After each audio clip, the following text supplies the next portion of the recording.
Olá, sejam muito bem-vindos. Hoje nós vamos mergulhar num tema que todo mundo acha que domina: a leitura. Mas olha, não vamos nos enganar. O nosso papo aqui não é sobre aquela decodificação básica de letras que a gente aprende na escola. Não é sobre entender uma placa de trânsito ou a manchete de um jornal. Nós vamos muito, mas muito além. A proposta aqui é desvendar a leitura como uma habilidade de alta complexidade, quase uma disciplina mental, e ao mesmo tempo uma arte que a gente refina com a prática. Vamos descobrir juntos como transformar esse ato, que para muitos é passivo, em uma conversa vibrante, cheia de perguntas e, principalmente, enriquecedora. O nosso grande objetivo é bem claro: elevar a nossa capacidade de diálogo com os textos, sejam eles de filosofia, ciência ou literatura, a um outro patamar. Um patamar de verdadeira maestria. Pensem comigo numa frase bem simples. O gato sentou no chapéu. Praticamente todo mundo que foi alfabetizado consegue decifrar o que essa frase diz. A gente entende o sujeito, o verbo, o objeto. Tranquilo, né? Bom, esse é o primeiro degrau, a base de tudo, que os filósofos da educação Mortimer Adler e Charles Van Doren, naquele livro fundamental chamado Como Ler Livros, chamam de leitura elementar. Só que, e aqui está o pulo do gato, eles argumentam que isso é só o portão de entrada. A leitura de verdade, aquela que expande a nossa mente, que nos coloca lado a lado com os maiores pensadores da história, é uma habilidade ativa, é uma conversa, uma dança entre quem lê e quem escreve. Não se trata só de entender o que a frase diz, mas de se perguntar por que o autor usou essas palavras. Qual é a arquitetura do argumento dele? Quais são as ideias que ele não diz, mas que estão ali, sustentando tudo? A leitura, para eles, é como tocar um instrumento ou praticar um esporte. Precisa de método, de treino, de um aperfeiçoamento que dura a vida inteira.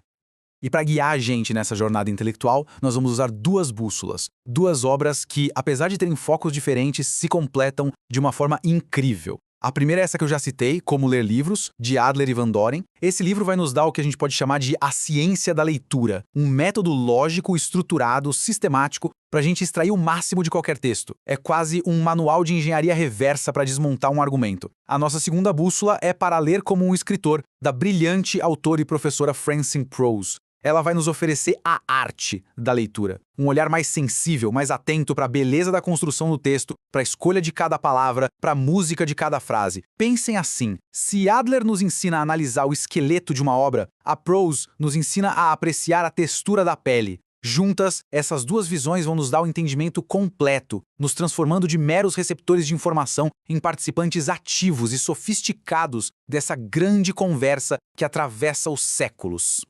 A nossa conversa hoje vai seguir um roteiro de 6 partes, ok? Primeiro, a gente vai estabelecer as bases nos fundamentos da leitura ativa, entendendo os diferentes níveis propostos por Adler. Depois, em Anatomia de um Livro, vamos bancar os detetives e dissecar a estrutura de uma obra usando as ferramentas da leitura analítica. Na terceira parte, lendo palavra por palavra, a gente muda a lente e adota a visão de perto, a visão de microscópio da Francine Prose. Em A Música da Prosa, vamos explorar como as frases e os parágrafos têm ritmo e cadência. Na quinta sessão, o diálogo entre os livros, o desafio aumenta.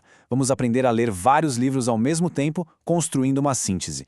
E para fechar, em Ler para Viver Melhor, a gente junta tudo isso e reflete sobre o propósito maior dessa habilidade toda em nossas vidas. Então, vamos começar. Bom, vamos começar com a premissa que sustenta toda a nossa discussão. Uma ideia central tanto para Adler quanto para Proust. Ler não é como absorver água com uma esponja. A mente de quem lê não é um balde vazio esperando para ser preenchido. Muito pelo contrário. A leitura de verdade, a leitura proficiente, exige esforço, exige concentração e, principalmente, exige método. É uma atividade, um exercício mental dos mais rigorosos. O Adler chega a comparar a leitura com o ato de pegar uma bola no ar. O livro é a bola, cheia de símbolos, e o leitor precisa ativamente pegá-la com a mente. E quanto mais rápida e complexa for essa bola, ou seja, quanto mais denso o livro, mais ágil e habilidosa precisa ser a nossa mente para capturar o que está sendo lançado. É essa atividade consciente que nos permite crescer com a leitura, que nos permite até, quem sabe, superar o autor em compreensão e não apenas ficar repetindo as palavras dele. Para organizar essa atividade, Adler e Van Doren propõem 4 níveis, que funcionam como uma escada de competência. E é importante entender que esses níveis se acumulam. Um nível mais alto sempre inclui os de baixo. O primeiro, a leitura elementar, a gente já viu. É o beabá, o que se aprende na escola. A pergunta aqui é bem direta: o que esta frase diz? Pura decodificação. O segundo nível é a leitura de inspeção, ou pré-leitura. Essa é uma habilidade fundamental, mas que muita gente ignora. Aqui, a pergunta muda. Sobre o que é este livro? A ideia não é ler tudo, mas tirar o máximo de informação no menor tempo possível. Subindo mais um degrau, a gente chega na leitura analítica. Esse é o coração da leitura profunda, o melhor que se pode fazer com um único livro. A pergunta fica mais exigente. O que este livro realmente significa? E lá no topo da escada está a leitura sintópica, o nível mais desafiador de todos. Aqui, a gente lê vários livros sobre o mesmo assunto e se pergunta: o que a gente pode aprender sobre este tema a partir de todas essas vozes? A nossa análise de hoje vai se concentrar principalmente nesses 3 níveis mais altos, que são, sem dúvida, as ferramentas essenciais para uma vida intelectual mais rica e autônoma. Agora, vamos dar um zoom na praticidade do segundo nível, a leitura de inspeção. Porque essa é uma verdadeira ferramenta de sobrevivência. Pensem na vida de um estudante universitário, de um pesquisador. A quantidade de livros e artigos é gigantesca. Como é que a gente decide onde investir nosso tempo, que é tão limitado? A leitura de inspeção é a resposta. Em mais ou menos 15, 30 minutos, dá para ter uma ideia muito clara do argumento central de um livro, da sua estrutura, para quem ele foi escrito. E como se faz isso? É um processo sistemático. Primeiro, leia o título e o subtítulo com atenção. Examine a orelha, a contracapa. Depois estude o sumário como se ele fosse um mapa. Leia a introdução e a conclusão, que é onde os autores costumam resumir a tese deles. E por fim, folheie o livro. Pose os olhos em alguns parágrafos, procure os capítulos que parecem ser os pilares do argumento. Ao final desse processo, é possível saber não só do que se trata a obra, mas, o que é mais importante, se ela merece as horas preciosas de uma leitura analítica completa. É como olhar o mapa antes de começar uma viagem longa. Evita que a gente se perca e garante que a gente escolha os melhores destinos. Muito bem, usamos a inspeção, selecionamos um livro que vale a pena e agora? Agora a gente entra de cabeça no terceiro nível, a leitura analítica. O Adler descreve esse ato de uma forma bem visual, como mastigar e digerir um livro. É aqui que a compreensão de verdade acontece. Se a inspeção foi como olhar a fachada de um prédio, a leitura analítica é como entrar nesse prédio com a planta do arquiteto na mão e examinar cada viga, cada fundação, cada conexão que sustenta tudo. É o processo de desconstruir a obra para entender como ela foi construída, peça por peça, até formar aquele todo coerente. A gente se torna um tipo de arquiteto reverso. E essa citação ilustra essa ideia de forma brilhante. Adler e Van Doren usam essa analogia poderosa da casa. A gente não entende uma casa só olhando a cor da parede ou a decoração. É preciso entrar, explorar os cômodos, entender como eles se conectam, onde ficam as vigas de sustentação, qual é a função de cada espaço. Da mesma forma, um bom livro tem uma estrutura, uma arquitetura lógica. As ideias não são jogadas ali de qualquer jeito. Elas são organizadas em partes, capítulos, seções, parágrafos, e cada pedacinho tem uma função específica dentro do todo. O nosso primeiro trabalho como leitor analítico é justamente esse, identificar essas partes principais e entender como elas se encaixam para sustentar o argumento central. Só depois de fazer isso é que a gente pode, de fato, criticar a obra com propriedade. A leitura analítica segue um conjunto de regras, quase um passo a passo para a compreensão. A primeira é classificar o livro e resumir sua unidade. É um livro de ficção, de história, de filosofia? E o mais importante, qual é a ideia central que unifica a obra inteira? É preciso ser capaz de resumir o livro todo em 1 ou 2 frases, e depois num parágrafo. Se não for possível, a compreensão da unidade do livro ainda está falha. A segunda regra é esboçar a estrutura, o esqueleto lógico. Por exemplo, se a gente estivesse lendo a Constituição Federal, poderíamos dividi-la nos artigos sobre os 3 poderes e depois nas emendas. Esse exercício revela o fluxo do pensamento. A terceira regra é chegar a um acordo com o autor sobre seus termos. Palavras como democracia, liberdade, justiça podem significar coisas bem diferentes para cada pensador. A gente precisa identificar essas palavras-chave e entender exatamente o que o autor quer dizer com elas. Ele é o dono do vocabulário dele. Por fim, a quarta regra é encontrar as proposições e os argumentos. Quais são as principais afirmações que o autor faz e como ele tenta nos convencer de que elas são verdadeiras. Aqui, o nosso papel também é o de um juiz, procurando por falhas, por inconsistências, como Adler aponta no trabalho de Hobbes, que uma hora diz que corpos não têm qualidades, mas depois diz que as sensações são movimentos de átomos no cérebro, uma contradição que um leitor analítico atento tem que ser capaz de pescar. E dentro da leitura analítica, tem uma distinção que o Adler considera absolutamente crucial: a diferença entre livros teóricos e livros práticos. Um livro teórico, como um de física ou de história, quer transmitir um conhecimento. Ele diz que algo é assim. A gente o julga com base na verdade e na lógica. O que ele diz corresponde à realidade? Os argumentos são válidos. Já um livro prático como o Manifesto Comunista, A Riqueza das Nações de Adam Smith, ou até um livro de dieta, quer nos convencer a agir de um certo jeito. Ele diz que algo deve ser feito. E o nosso julgamento aqui tem que ser diferente. A primeira pergunta não é, isso é verdade? Mas sim, eu concordo com os objetivos que o autor está propondo? Se alguém não concorda com a visão de sociedade do Marx, por exemplo, os meios que ele propõe para chegar lá vão parecer absurdos, mesmo que fossem eficazes. Todo livro prático, portanto, tem um quê de oratória, de persuasão. Ele não quer só que a gente saiba algo, ele quer que a gente faça algo. Reconhecer essa diferença muda completamente a nossa abordagem crítica ao texto.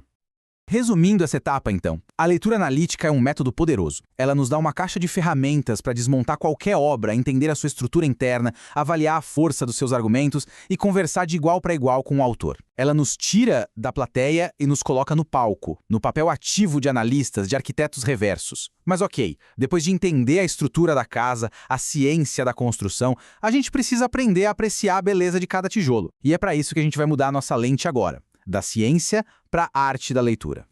Agora vamos fazer um movimento radical. Vamos sair do telescópio do Adler, que olha a estrutura geral, e vamos pegar o microscópio da Francine Prose. No livro dela, Para Ler como um Escritor, ela nos convida a fazer algo quase revolucionário nos dias de hoje: desacelerar. Se o Adler nos ensina a ver o esqueleto de um livro, a Prose nos ensina a examinar as células, as palavras. A proposta dela é a que chamamos de leitura atenta, ou close reading, um mergulho profundo no nível da palavra individual, daquela escolha artesanal que cada autor faz e que, muitas vezes, guarda a chave para o universo inteiro da obra.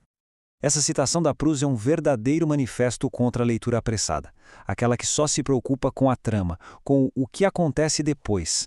Para ela, ler como um escritor é ler de forma carnívora, não para roubar ideias, mas para absorver o ofício, para entender como a mágica da escrita é feita. É como um aprendiz de carpintaria que não só olha a cadeira pronta, mas a desmonta para ver cada encaixe, cada veio da madeira. A leitura rápida nesse contexto pode ser nossa inimiga, porque as revelações mais importantes, segundo a Prose, muitas vezes estão nos detalhes, nos esparsos entre as palavras, naquilo que é só sugerido. Mas o que é, afinal, essa tal de leitura atenta? É uma análise minuciosa, quase um trabalho de perícia forense, mas com um pequeno trecho de texto. A Prose dá um exemplo genial ao analisar a primeira frase de um conto da Flannery O'Connor. A avó, diz a frase, queria visitar alguns de seus contatos no leste do Tennessee. E a Prose nos chama a atenção para essa palavra, contatos. Por que a autora não usou parentes ou amigos? A palavra contatos naquele contexto revela num piscar de olhos toda a psicologia da personagem. A consciência de uma nobreza falida, a percepção de si mesma como alguém importante, com uma rede de influências, uma autoimagem que vai ser ironicamente a causa da sua tragédia no final da história. Olha só, uma única palavra abre uma janela para a alma da personagem. Isso é o poder da leitura atenta. E a leitura atenta não foca só no que está escrito, mas também, e talvez de forma ainda mais poderosa, no que não está escrito. A omissão pode ser uma ferramenta potentíssima. A Prose ilustra isso de forma magistral com um conto da Catherine Mansfield. Por várias páginas, a gente acompanha duas irmãs depois da morte do pai autoritário. Pelo jeito que elas agem, meio infantis, tímidas, a gente naturalmente assume que são jovens. Só que, lá pela 5ª página, a empregada entra e pensa nelas como as velhas solteironas. Essas duas palavras que chegam com tanto atraso provocam um choque, um clarão que nos força a reinterpretar tudo o que a gente leu até ali. A omissão deliberada da idade delas cria um efeito dramático imenso, revelando a tragédia silenciosa daquelas vidas. A escolha de não dizer algo é uma decisão artística tão calculada quanto a escolha de uma palavra. Então, para fechar esta sessão, a grande lição da Francine Prose é um convite à desaceleração, à atenção plena. Num mundo que é obcecado por velocidade, por consumir conteúdo, ela nos lembra que a literatura é uma arte que se revela no detalhe.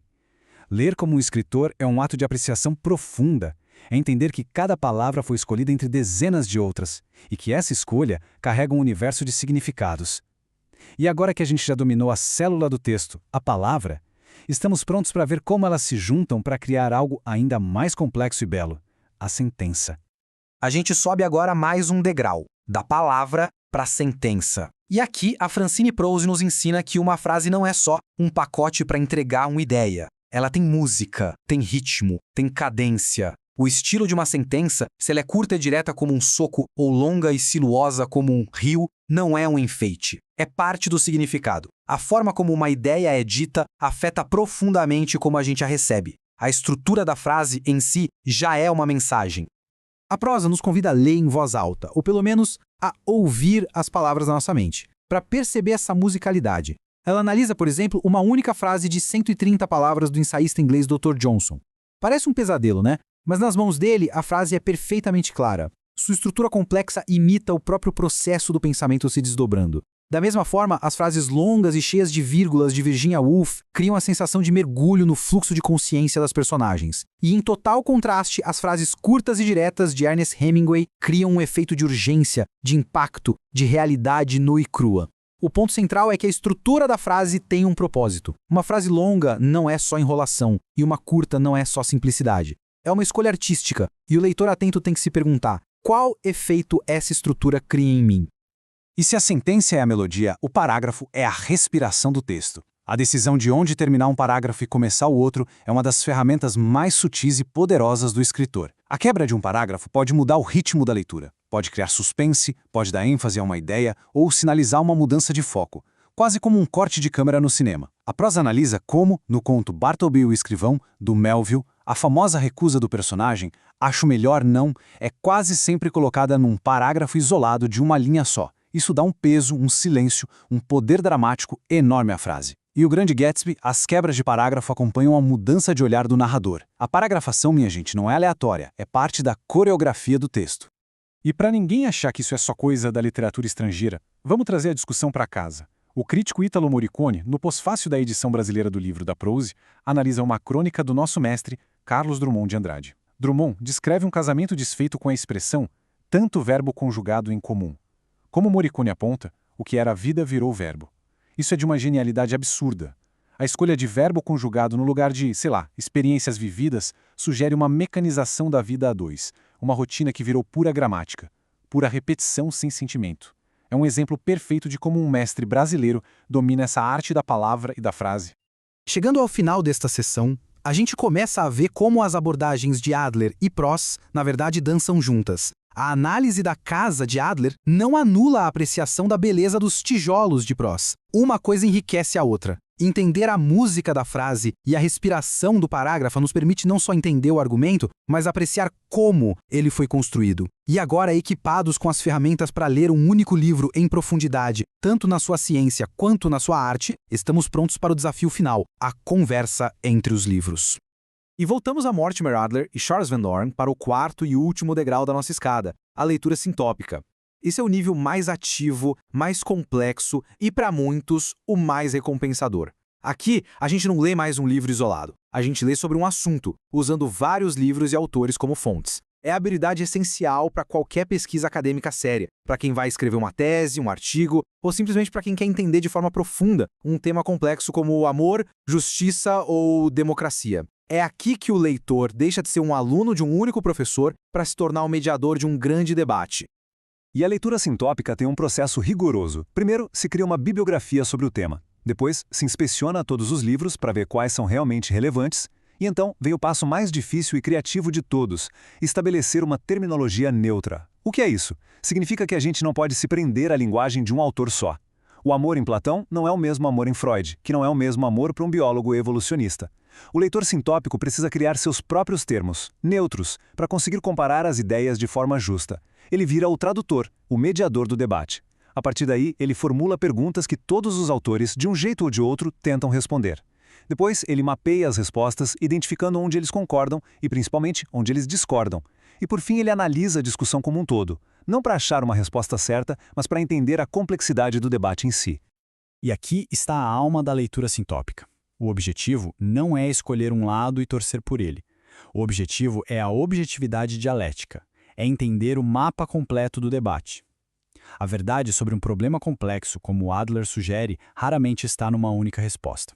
Ela emerge do conflito, da tensão, do diálogo entre as diferentes respostas. O leitor sintópico não é um advogado de defesa de uma ideia. Ele é o juiz que ouve todas as partes, entende a lógica de cada um e, no final, tem uma visão panorâmica e sofisticada da questão. É um exercício de humildade intelectual. Resumindo, a leitura centópica é o que nos permite ir além de ler livros isolados para nos tornarmos analistas de grandes conversas intelectuais. É o que nos permite colocar Aristóteles, Rousseau e Hannah Arendt na mesma sala imaginária para discutir o que é ser um cidadão e a gente ali mediando o debate. É a habilidade que transforma uma pesquisa, que poderia ser só um amontoado de citações, em uma verdadeira síntese, criando conhecimento novo. É, sem dúvida, o ponto mais alto da leitura como uma atividade intelectualmente criativa. Chegamos à nossa última sessão, e talvez a mais importante. Depois de toda essa jornada pelos níveis de leitura de Adler, pelo mergulho na arte da palavra com a prose, fica uma pergunta. Para que todo esse trabalho? Qual o propósito de desenvolver essas habilidades? Nesta sessão, a gente vai juntar tudo para refletir sobre como a leitura profunda não só nos torna melhores estudantes, mas nos ajuda a viver uma vida mais consciente, mais crítica e, no fim das contas, mais rica em significado. O Adler nos dá um argumento muito direto, quase físico. Ler livros difíceis não é um passatempo, é exercício vital para a mente. Do mesmo jeito que o corpo precisa de atividade para se manter forte, a mente precisa de esforço para não atrofiar. Na nossa época de informação fácil, de consumo passivo, de gratificação instantânea, a leitura profunda que exige análise, paciência e síntese funciona como uma academia para o cérebro. Manter a mente ativa com ideias complexas é, para o Adler, uma questão de saúde intelectual, uma forma de prevenir o pensamento preguiçoso e de manter a nossa vitalidade mental pela vida afora. Ao longo da nossa conversa, a gente viu duas abordagens que pareciam diferentes. Mas agora, a gente pode vê-las como duas lentes complementares que juntas nos dão uma visão 3D. A lente de Adler e Van Doren nos oferece a ciência da leitura. O foco é na compreensão, na análise, o método é sistemático, lógico, focado na estrutura, no esqueleto. O resultado é um leitor crítico, capaz de avaliar um argumento. A lente da Francine Prose, por outro lado, nos dá a arte da leitura. O foco é no artesanato, na apreciação da beleza. O método é mais intuitivo, focado na célula, na palavra. O resultado é um leitor sensível, capaz de perceber a música e a sutileza da linguagem. Um leitor completo não escolhe entre ser crítico e ser sensível. Ele é os dois. Ele sabe analisar a estrutura da casa e, ao mesmo tempo, admirar a beleza de cada tijolo. E vamos aplicar essa visão dupla à nossa própria literatura. Pensemos em Dom Casmurro, de Machado de Assis.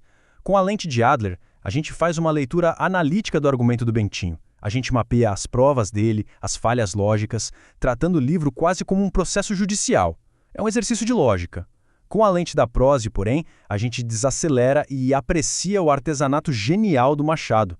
A gente analisa a escolha da metáfora dos olhos de ressaca, entendendo como essa imagem, e não um argumento, planta a semente da dúvida de forma muito mais poderosa.